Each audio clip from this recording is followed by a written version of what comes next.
जमीन का दाखिल खारिज क्या होता है और दाखिल खारिज कैसे करवा सकते हैं बहुत ही जल्दी में, क्योंकि जब तक दाखिल खारिज नहीं होगा तब तक जो है समझिए ज़मीन आपके नाम पे नहीं हो सकता है। अगर कोई ज़मीन आप खरीदे हैं और दाखिल खारिज में दिक्कत हो रहा है तो समझिए वो ज़मीन आपका नहीं है। ऐसे में अगर अभी आपके परिवार में कोई भी लोग किसी से ज़मीन खरीदे हैं रिसेंट में या कभी खरीद कर रखे हैं और उसका दाखिल खारिज नहीं करवाए हैं तो उनको कहिए जल्दी से जल्दी जाकर के दाखिल खारिज करवा ले। तो ऐसे में आपको पहले समझना है कि दाखिल खारिज का मतलब क्या होता है। दूसरा, अगर नहीं करवाए हैं दाखिल खारिज तो दाखिल खारिज का प्रोसेस क्या होता है, और जब अप्लाई कर देते हैं और फिर भी दिक्कत आता है तो दूसरा क्या तरीका है जिससे तुरंत में आपका दाखिल खारिज हो जाएगा, ये समझेंगे आज के इस वीडियो में। वीडियो बहुत इंपॉर्टेंट है क्योंकि मामला जमीन से जुड़ा हुआ है। आजकल जो है जमीनी विवाद बहुत बढ़ रहा है। ऐसे में मामले को जितना जल्दी रफा दफा कर लीजिए और मामले को सुलझा लीजिए, आपके भविष्य के लिए उतना बढ़िया रहेगा। अगर आपके पिताजी नहीं सुलझाएंगे तो आपको लफड़ा होगा, और आप नहीं सुलझाएंगे तो आने वाले समय में आपको और ज़्यादा लफड़ा होगा और अगले जनरेशन को तो और ज़्यादा दिक्कत होने वाला है। और जब सर्वे शुरू हो जाता है तो और ज़्यादा प्रॉब्लम हो जाता है, क्योंकि वहाँ पे आपको एविडेंस प्रूफ दिखाना पड़ता है कि ये ज़मीन जैनून में आपका है। ठीक, तो चलिए समझते हैं। दाखिल खारिज का जो शब्द है इसी से इसका मीनिंग भी पता चल रहा है। दाखिल खारिज का मतलब है कहीं दाखिल होगा और कहीं खारिज होगा, मतलब कहीं से नाम को हटाया जाएगा और कहीं पे नाम जोड़ा जाएगा। अब आप कहेंगे यार कहाँ से नाम हटाया जाएगा और कहाँ जोड़ा जाएगा, तो इसको समझिए एग्जाम्पल के तौर पे। आपने या आपके पिताजी ने, आपके घर के कोई मेंबर ने किसी पर्सन से जमीन खरीदे। सपोज डेट कि अगले के पास 5 कट्ठा जमीन था और 2 कट्ठा जमीन आपने खरीद लिया, राइट। अब जब आप खरीद लिए हैं तो एक रिकॉर्ड बनना चाहिए ना, जहां पे ये मेंशन होगा कि फलाने आदमी के पास पहले से 5 कट्ठा जमीन था, उसने आपको बेचा। अब आपके नाम पे एक रिकॉर्ड बने जहां पे दिखाए कि आपके पास अब 2 कट्ठा जमीन जो है फलाने खेसरा में जो है इस चौहद्दी के अनुसार है, और उसका जो 5 कट्ठा था उसमें से 2 कट्ठा डिडक्ट होकर के अब उसके पास जो रिकॉर्ड बचेगा उस रिकॉर्ड के अनुसार दिखे कि उसके पास अब सिर्फ 3 कट्ठा जमीन है ना। नहीं तो मामला बाद में जाके गड़बड़ हो जाएगा। उसका जो है जनरेशन, अगला जनरेशन दावा ठोकेगा कि नहीं मेरे पास 5 कट्ठा का प्लॉट है, और आपका जनरेशन या आप दावा ठोकिएगा कि नहीं मेरे पास तो 2 कट्ठा जमीन मैंने इसके मतलब पूर्वज से या इस बंदे से मैंने तो खरीद लिया है, तो जैनून में तो आपके पास 2 उसके पास 3 होना चाहिए। तो इसीलिए इसका एक अलग तरीका है जिसमें एक रिकॉर्ड बनता है जहां पे ये सारे चीज को मेंशन किया होता है कि किस आदमी ने किससे खरीदा, कब खरीदा, कितना रकबा खरीदा, उसकी चौहद्दी क्या है। ठीक, अब ये जो है तभी हो पाएगा जब जैनून सही तरीके से जमीन जो खरीदा गया होगा, सही तरीके से जैनून तरीके से खरीदा गया होगा। अब जैसे आप भी जानते हैं कि रजिस्ट्री ऑफिस में लोग जाता है, रजिस्ट्री ऑफिस में रजिस्ट्रार उस समय ये चेक नहीं करता कि ये जमीन का मालिक जो है जैनून में है या नहीं। उसको रेवेन्यू से मतलब होता है, वो देखता है कि चलो यार यहाँ पे स्टाम्प पे ड्यूटी पे कर रहा है, यहाँ पे रजिस्ट्री फी पे कर रहा है। कोई भी आदमी उठता है किसी का जमीन बेच दिया, अब ऐसे में तो जमीन किसी का हो नहीं जाएगा। जब जेन्युइन पर्सन जो ओरिजिनल जमीन का ओनर होगा वो जा करके सहमति देगा रजिस्ट्री ऑफिस में जा करके, और इसके बाद वहाँ पे फिंगरप्रिंट लगाएगा, वहाँ पे साइन करेगा, वहाँ पे प्रेजेंट होकर के बोलेगा कि हाँ मैं सहमति से स्वेच्छा से जमीन बेच रहा हूँ, तब जा करके जमीन बिकना हुआ ना, राइट। तो ऐसे में अगर गलत तरीके से कोई खरीदा रहेगा जमीन तो वो जमीन का दाखिल खारिज नहीं होगा, मतलब उसके रिकॉर्ड से नहीं हटेगा। तो मतलब ये हो गया जिसने गलत तरीके से जमीन खरीदा उसके नाम पे जमीन ट्रांसफर ही नहीं होगा। इसको और सिंपल भाषा में समझना है तो समझिए जैसे टीसी लेते हैं स्कूल में, जिस क्लास में आप पढ़ रहे होते हैं इसके बाद पूरा एग्जाम दे देते हैं, जब दूसरे स्कूल में जाते हैं तो पहला स्कूल वाला एक सर्टिफिकेट देता है कि हाँ इसने इतना क्लास तक बहुत अच्छे तरीके से पढ़ाई किया और मैं ये ट्रांसफर सर्टिफिकेट देता हूं। उसी टीसी को ले जाकर के फिर दूसरे स्कूल में देते हैं, उसी सर्टिफिकेट के बेस पे प्रूफ होता है कि हाँ आपने सच में इतना पढ़ाई किया है, अब इससे आगे पढ़ाई को कंटिन्यू इस स्कूल में एडमिशन लेके कर सकते हैं, दाखिला ले सकते हैं। तो इसी तरह से यहाँ पे एक जगह होगा खारिज, पहले खारिज होगा मतलब वहां से वो जमीन का रकबा जो है, मतलब कि कितना स्क्वायर फीट है, कितना कट्ठा का है, जो भी क्षेत्रफल होगा वो वहां से डिडक्ट होगा और एक नए नाम पे मेंशन होगा जहां पे पूरा एक नया रिकॉर्ड बनेगा। क्लियर हो गया दाखिल खारिज। चलिए, ये इसलिए जरूरी है कि आज के तारीख में नए लोग समझ ही नहीं पाते हैं इस शब्द का मीनिंग क्या होता है। अब इसी को अगर कहा दे म्यूटेशन करवाना कह सकते हैं इंग्लिश में, म्यूटेशन।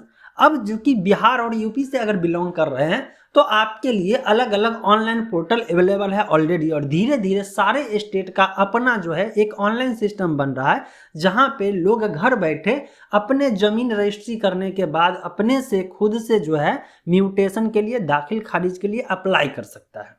अप्लाई करेगा, वहां पे एविडेंस के रूप में वो रजिस्ट्री जो पूरा का पूरा डॉक्यूमेंट है वो देना पड़ेगा, और जिससे खरीदा है उसका भी दस्तावेज वहां पे पेश करना पड़ेगा। अब इसके बाद जैसे ही अप्लाई करेगा तो इसके बाद जाएगा यहाँ पे कर्मचारी के पास, इसके बाद फिर सीओ के ऑफिस में, मतलब कि एक तरह से समझते हैं कि उसके डैशबोर्ड में लॉगिन पे पहुंचेगा, और वहाँ पे लेवल वाइज जो है सब वहाँ पे एक एक दस्तावेज को वेरीफाई करेंगे कि हाँ ये आदमी ने अप्लाई किया है, और जिससे खरीदा है उसके पास जेन्युइन में पहले से इतना जमीन था, अब जो है उसमें से घटा करके और सारा जो है एविडेंस देखने के बाद जो है इसमें अलग रिकॉर्ड एक बना देगा, और इस तरह से उसका एक अलग रिकॉर्ड बन जाएगा। और जब सही तरीके से सब कुछ हो जाएगा तो एक सर्टिफिकेट या प्रिंट आउट आपको मिल जाएगा, और वही हुआ म्यूटेशन करवाना या दाखिल खारिज करवाना। अगर आप बिहार से बिलोंग कर रहे हैं तो biharbhumi.gov.in पे जाकर के आप जो है देख सकते हैं, वहां पे नए तरीके से जो है दाखिल खारिज के लिए अप्लाई कर सकते हैं। और जब आप अप्लाई कर देंगे तो बाद में स्टेटस चेक कर सकते हैं उस रिकॉर्ड के अनुसार से, जो आपको एक नंबर मिलेगा, है ना। और इस बेस पे जब दाखिल खारिज हो जाएगा तो आपको एक प्रूफ मिल जाएगा। अब यहाँ पे एक लफड़ा आता है जो सबसे ज्यादा जानकारी लेना प्रैक्टिकली जरूरी है। होता यह है जो मैं आपको बता रहा हूं, और ये चीज गलत हो रहा है ये भी आपको ध्यान रखना है। हो ये रहा है कि जैसे ही आप दाखिल खारिज के लिए अप्लाई करते हैं, वैसे ही कर्मचारी का जो आगे पीछे रहने वाला लोग है, जो एक तरह से कह सकते हैं कि उसका हैंड्स रहता है, वो क्या करता है, वहां से डिटेल उठाता है, आपको कॉल करता है, एक अलग जगह बुलाएगा और कहेगा कि इतना रुपया दीजिएगा ना तो तुरंत में दाखिल खारिज कर देंगे, सेटिंग कर देंगे, जो कि बहुत ही गलत है, क्योंकि घूस लेना एकदम अपराध है। और अगर एंटी करप्शन ब्यूरो ने पकड़ लिया तो फिर कर्मचारी का नौकरी पे भी सवाल खड़ा हो जाएगा, और सीईओ अगर उसमें फंस गया तो वो भी चला जाएगा। लेकिन ऊपर से नीचे तक सब मिला रहता है, और ये हर जगह जरूरी नहीं है कि होता है, कुछ जगह देखने को मिला है ऐसा।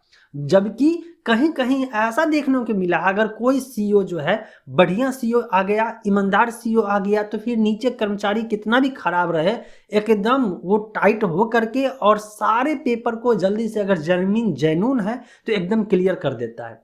लेकिन ये सब क्या करता है, कुछ कर्मचारी लोग ऐसा कर रहा है कि ये पैसा ले करके और इसके बाद जो है दाखिल खारिज कर रहा है। ये मामला न्यूज़पेपर में भी पब्लिश हुआ है, और हर जगह किसी भी आदमी से पूछिएगा तो पता चलेगा उनका जमीन जायदाद सही था, उनका पेपर कंप्लीट सही था, जिस आदमी से उन्होंने जमीन खरीदा उनका भी पेपर जेन्युइन था, और सही तरीके से खरीदने के बावजूद भी जानबूझ करके पेंडिंग किया गया, और नहीं देने के बाद जो है मामला को किसी न किसी बहाना लगा करके, कुछ न कुछ लगा करके, परेशान करके इसका रिजेक्ट कर दिया जाता था। यहीं पे कोई अगर दे देता है तो वहाँ पे उसको अप्रूव कर दिया जाता है। ऐसा शिकायत बहुत जगह मिलने को आया है। जबकि मैं अपना अनुभव बताऊं तो मेरे सर्किल में कुछ ऐसे लोग हैं जिनका अनुभव बहुत ही बढ़िया रहा, जब सीईओ एकदम ईमानदार आया और कर्मचारी पे एकदम पूरा एकदम निगरानी रखा, और इसके बाद पता चला बिना 1 रुपया दिए जेन्युइन जमीन होने के बाद उनका जो है आराम से दाखिल खारिज हो गया, उनका 1 रुपया भी उनको देने की नौबत नहीं आई। अगर आप सही हैं हर जगह से तो आपको जो है फिर आगे फाइट करने का मौका मिल जाएगा। लेकिन प्रॉब्लम यहाँ पे ये आ जाता है कि जब आप मतलब कि वहाँ पे पूरी तरह से टाइट होते हैं, आप ईमानदारी बरतते हैं, तो वो लोग कोई ना कोई ऐसा काउज लगा देगा या रीजन लगा देगा, और इसके बाद जानबूझ करके ऊपर DCLR के पास जाना पड़ेगा, जिसके बाद वहाँ पे ज़्यादा से ज़्यादा आपको पैसा खर्चा होगा। और आम गरीब आदमी जो है, खासकर किसान वर्ग के लोग जो है ज़्यादा इसके बारे में नहीं जानते हैं, जिसके कारण से उन्हें ज़बरदस्ती झूठ बोल करके ठग कर करके उनसे पैसा लूटा जा रहा है दाखिल खारिज के नाम पे। तो इस मामले में जो है सरकार को भी ध्यान में रखना होगा कि किस तरह से अपने राज्य में जो भ्रष्टाचार हो रहा है इसको रोका जाए। बाकी मैंने आपको पूरा दाखिल खारिज का कॉन्सेप्ट क्या है, क्यों ज़रूरी होता है और दाखिल खारिज होने का मीनिंग क्या होता है, दाखिल खारिज क्यों करवा लीजिएगा जितनी जल्दी हो सके, वो मैंने आपको बता दिया। आपको मैंने पोर्टल का भी नाम बता दिया जहां से दाखिल खारिज के लिए अप्लाई कर सकते हैं बिहार भूमि में। और अगर यूपी से बिलोंग कर रहे हैं तो यूपी भूलेख जो होता है उसका जो है पोर्टल है, वहां पे जाइए और वहां पे आपको पूरा ऑप्शन मिल जाएगा, एक एक जो है लिंक मिल जाएगा जहां से आप सारा रिकॉर्ड देख सकते हैं और सारा चीज़ अप्लाई भी कर सकते हैं। मैं फिर से कह रहा हूँ, कभी भी घूस नहीं दीजिएगा, किसी भी कर्मचारी को नहीं दीजिएगा। आपका पेपर पूरा सही रहेगा, कहीं से कोई दिक्कत नहीं रहेगा तो कोई भी कर्मचारी रीजन नहीं लगाएगा। अगर कागज लगा करके रोकता है तो आप फिर मामला को कोर्ट में ले जा सकते हैं और रीजन दे सकते हैं। नहीं हो तो एंटी करप्शन ब्यूरो को जो है नंबर पे कॉल करिए, मेल डालिए, उनको पूरी जानकारी दीजिए। बहुत जगह से बहुत सीओ जो है रंगे हाथों जो है घूस लेते हुए पकड़ाया है, बहुत कर्मचारी पकड़ाया है। इसकी सूचना आप जो है न्यूज़पेपर में या न्यूज़ पोर्टल पे या टीवी पे भी ऑलरेडी देख चुके होंगे। मिलते हैं फ्रेश और अपडेटेड वीडियो के साथ अगले वीडियो में।